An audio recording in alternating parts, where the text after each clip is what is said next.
Japan just announced the largest defense budget in its history, $85 billion dedicated to military expansion. At the exact same moment, China sent a record number of naval vessels into disputed waters near Japanese territory. 147 ship deployments in a single year. This isn't a coincidence. This is the new Asian Cold War, and most of the world isn't paying attention. The rivalry between China and Japan will shape the 21st century more than almost any other geopolitical relationship. Today, we are breaking down why these two economic giants are on a collision course and what it means for the rest of us. To understand where we are today, we need to rewind 40 years. In the 1980s, Japan was the rising power that terrified America. Japanese companies were buying American landmarks. Sony purchased Columbia Pictures. Mitsubishi bought Rockefeller Center. Japan's economy was growing so fast that economists predicted it would overtake the United States by the year 2000. China, meanwhile, was just beginning its economic reforms under Deng Xiaoping. The country was poor, agrarian, and irrelevant on the global stage. Fast forward to today, and the situation has completely reversed. China's economy is now $18 trillion. Japan's economy has stagnated at $4.2 trillion. China has become the world's factory, the world's largest exporter, and increasingly a technological superpower. Japan, despite its wealth and advanced technology, has experienced 3 decades of economic stagnation that economists call the lost decades. But here's what makes this interesting. These two nations aren't just economic competitors anymore. They are military adversaries locked in an escalating arms race. And the flashpoint, a group of tiny uninhabited islands in the East China Sea. The Japanese call them the Senkaku Islands. The Chinese call them the Diaoyu Islands. Both nations claim sovereignty, and in the last decade, incidents around these rocks have brought Asia closer to military conflict than at any time since World War II. The transformation from economic rivalry to military confrontation happened gradually, then suddenly. Throughout the 2000s, China and Japan maintained complicated but workable economic ties. Chinese tourists flooded Japan. Japanese companies manufactured products in China. Trade between the two nations exceeded $300 billion annually. Then came 2012. Japan's government purchased several of the disputed islands from private Japanese owners. China viewed this as a provocation. Anti-Japanese protests erupted across Chinese cities. Chinese vessels began regular patrols around the islands. The relationship entered a new, more dangerous phase.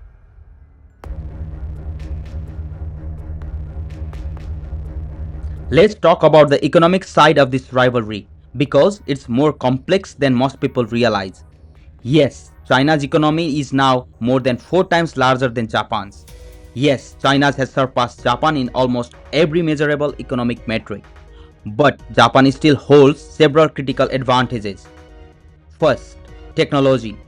Japan remains a leader in precision manufacturing, robotics, and advanced materials. Companies like Toyota, Sony, and Panasonic are global brands with technological expertise China still cannot fully replicate. Japanese engineers developed the lithium-ion battery. Japanese firms pioneered industrial robotics.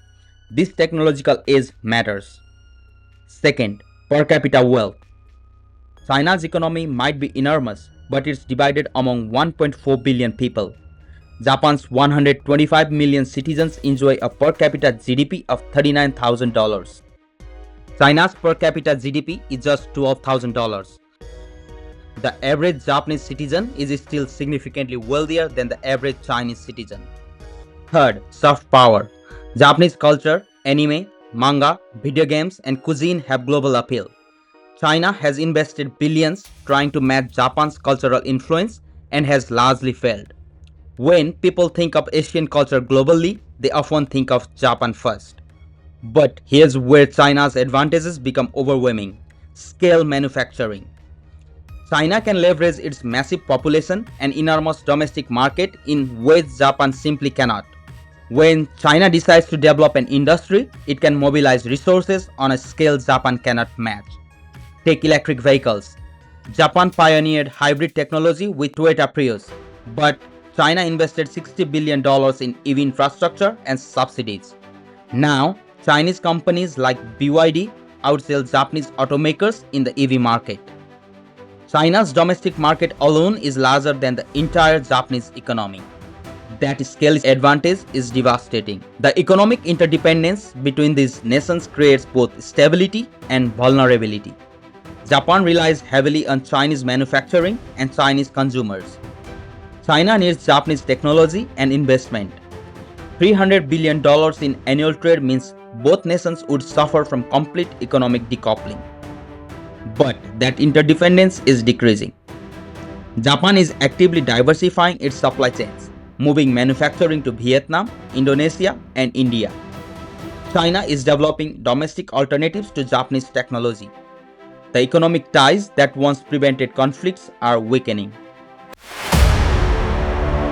Now we get to the really concerning part, the military dimension.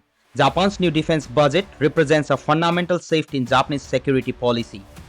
For 70 years, Japan maintained a purely defensive military posture. The country's post-World War II constitution technically prohibits offensive military capabilities. That's changing. Japan's government has reinterpreted the constitution to allow collective self-defense. The country is purchasing Tomahawk cruise missiles capable of striking targets deep inside China. Japan is developing long-range missiles, expanding its military bases, and significantly increasing defense spending from 1% of GDP to 2%. 2% might not sound like much, but for the world's third largest economy, it means $70 billion annually. That makes Japan one of the top 10 military spenders globally, ahead of countries like France and Germany. So why the build-up? One word: China. China's military modernization has been staggering. The People's Liberation Army Navy now operates more ships than the United States Navy. China has developed advanced fighter jets, hypersonic missiles, and increasingly sophisticated naval technology, and crucially, China has dramatically increased its military presence around the disputed islands. Chinese Coast Guard vessels now patrol the waters around the Senkaku Islands almost daily. Chinese military aircraft regularly enter the airspace near Japan. In 2023 alone, Japan scrambled fighter jets in response to Chinese aircraft nearly 600 times. That's more than once per day. The two militaries are in constant close proximity. And when armed forces operate in close proximity, accidents happen. A miscalculation, an aggressive maneuver, a misunderstood signal could trigger an incident that spirals into actual conflict. Here is what makes this even more complex. The United States. America maintains 54,000 troops in Japan, mostly concentrated in Okinawa. The US-Japan Security Treaty obligates America to defend Japan if it's attacked. That means any military conflict between China and Japan would almost certainly involve the United States. China knows this, Japan knows this, and America knows this. This three-way dynamic creates a delicate balance. China must calculate whether seizing the disputed islands is worth potential conflict with both Japan and the United States. Japan must balance its desire for stronger defense with the risks of provoking China. America must decide how firmly to back Japan without stumbling into a war with China. The risk isn't that leaders want war. The risk is that nobody wants war, but the situation escalates beyond anyone's control. Let's focus on those islands for a moment, because they are critical to understanding this rivalry. The Senkaku or Diaoyu Islands are 8 uninhabited rocks covering just 7 square kilometers. They have no fresh water, minimal vegetation, and no permanent structure. By any rational measure, they are worthless. So why do two of the world's most advanced nations risk military conflict over them? 3 reasons. First, resources. The waters around the islands potentially contain significant oil and natural gas deposits. Estimates suggest 7 billion barrels of oil equivalent. For energy-hungry nations like China and Japan, that matters. Second, strategic position. Control of the islands extends territorial water and exclusive economic zones. Whoever controls the islands controls shipping lanes that carry trillions of dollars in trades annually. Maritime control in the East China Sea translates to economic and military advantage. Third, and perhaps most important, national pride and historical grievances. For China, the islands represent part of a historical narrative about Japanese aggression and Western imperialism. China argues that Japan stole the islands during its imperial expansion in the 1890s. Recovering the islands isn't just about rocks and resources, it's about rectifying historical injustice. For Japan, the islands represent sovereignty and the post-World War II international order. Japan has administered the islands since 1972. Surrendering them would set a precedent that territorial disputes can be resolved through intimidation and military pressure. The history here matters. Japan occupied large parts of China from 1937 to 1945. The war was brutal. Conservative estimates suggest 14 million Chinese civilians died. Japan's wartime conduct, including the Nanjing massacre, remains a source of deep resentment in China. Many Chinese believe Japan has never adequately apologized or acknowledged these atrocities. Japanese leaders visits to Yakusuni Shrine, which honors war criminals among Japan's war dead, regularly provoke outrage in China. This historical baggage poisons the relationship and makes compromise nearly impossible. Taiwan adds another layer of complexity. The islands are closer to Taiwan than to mainland China or Japan. Taiwan also claims the islands. If China were to take military action regarding Taiwan, the Senkaku situation could easily become entangled. A broader conflict involving Taiwan would almost certainly involve these disputed islands. So where does this lead? Let's game out the scenarios. Scenario 1. Status quo continues. China keeps pressuring Japan through Coast Guard patrols and military flights. Japan continues strengthening its defenses. Both sides manage the rivalry without direct military conflict. This is the most likely outcome. It's short-term, but it's not unstable.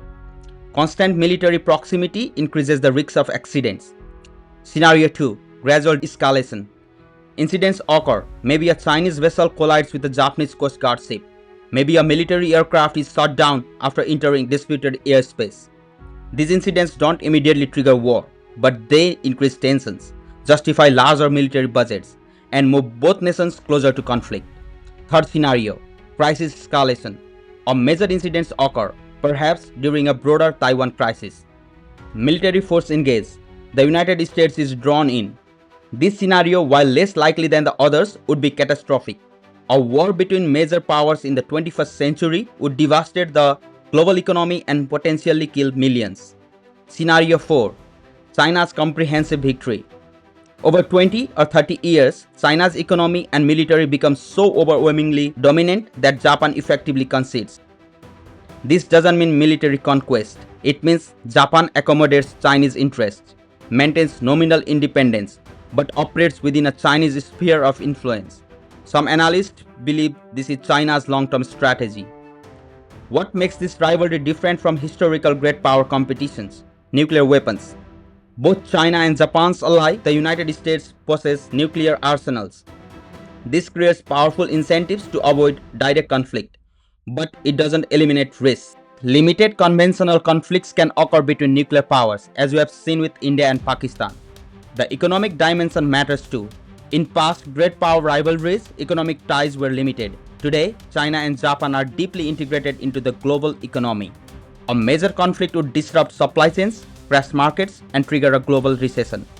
The economic costs of war have never been higher. But here's the uncomfortable truth. Economic interdependence doesn't prevent war. In 1914, European powers were economically integrated. Trade volumes were high, yet they still stumbled into World War I. Leaders can convince themselves that wars will be short, that economic disruption will be manageable, that their cause justifies the cost. Other Asian nations are watching this rivalry with concern. South Korea, caught between its ally Japan and its largest trading partner China, faces impossible choices. Southeast Asian nations want good relations with both powers, but increasingly must choose sides. India sees an opportunity to balance against China by strengthening ties with Japan. This isn't just a bilateral rivalry, it's reshaping Asia's entire geopolitical landscape. The China-Japan rivalry is the most important geopolitical relationship most people aren't paying attention to.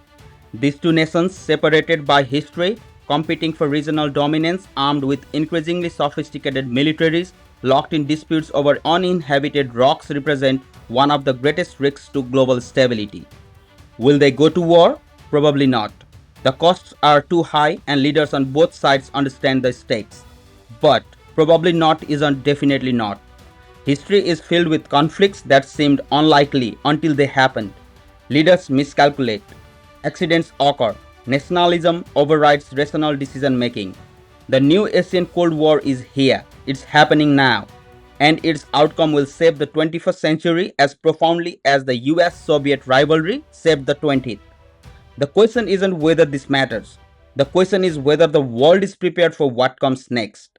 If this analysis opened your eyes to a conflict most people are ignoring, subscribe to FactoPiaX. We break down the geopolitical shifts reshaping our world while others chase headlines. What do you think? Will China and Japan find a way to coexist peacefully, or is conflict inevitable? Let us know in the comments below. Thank you so much for watching and see you in the next video.